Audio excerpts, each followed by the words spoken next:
Kumustahin natin sa video na ito mga dre, ang isa sa mga tinitingalang character actor na madalas nating mapanood sa mga pelikula ni Erap at Fernando Poe Jr. Naabutan namin si Direk Romy Romulo dito sa Cavite kung saan siya nagsasagawa ng workshop para sa mga kabataang nangangarap na makaapak sa makulay na mundo ng showbiz.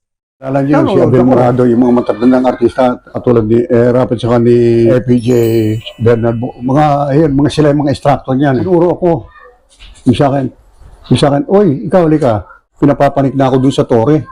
Sabi ng instructor, ito, nandun ako sa 34 feet ng tore nila. 34 po? Ito, 34 feet. Ikaw, sabi sa akin, ganun ako, pang, pang, pang, pang, tinamaan ka, pak! Bagyak! Hindi ako makabagsak, sinipa ako. Ito, bagsak ako.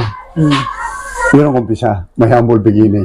Pagbagsak niya, pagbagsak niya direct. Sinalo ko ng net. Talaga? Oo, nakita ko buhay ako. Okay. Tapos after 1 week, sabi sa akin, pumunta yung leg ba ng araw, may listahan na gano'n. Oh, sama ka raw doon sa shooting doon sa Intramuros, 12 kuba. Mga kayo, magipaglaban kay APJ ng Scream. Apo. Hindi ko tinatanong kung anong bayad. Sige, sama ako. Isa yun, pat-pat, di ba? Yung kawayan. Apo. Doon tunay. Bakal talaga. Pero pagdating ng actual na eksena, wala yung gano'n. Wala yun. Ano rin yun? Kasi may number eh. Apo. So mga instructor magdadala nun. Kakatindi na yun pagka mga madidiscuss. Apo. Tung, tung, tung, tung, tung, tung, tung.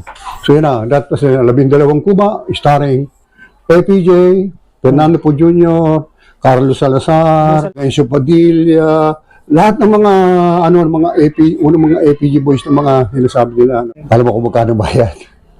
15 pesos. Ang take home pay, ang mapupunta sa akin, 10 pesos. May Yung 5 cut pa. pesos sa SOS.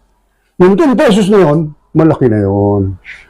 Ang tuition fee nung araw, 70 pesos, 7 subject yun. 10 pesos ang subject, ang per subject. Isang semester, 70 pesos.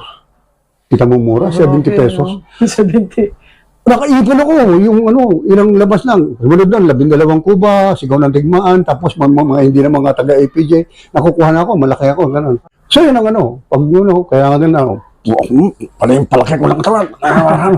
Oo, laki niya nun eh. So gusto kong bugbugin ako na okay. Sila Bernard Bunin. That was my humble beginning. Hanggang sa dumating na yung lahat ng bida, batang bida, matandang bida.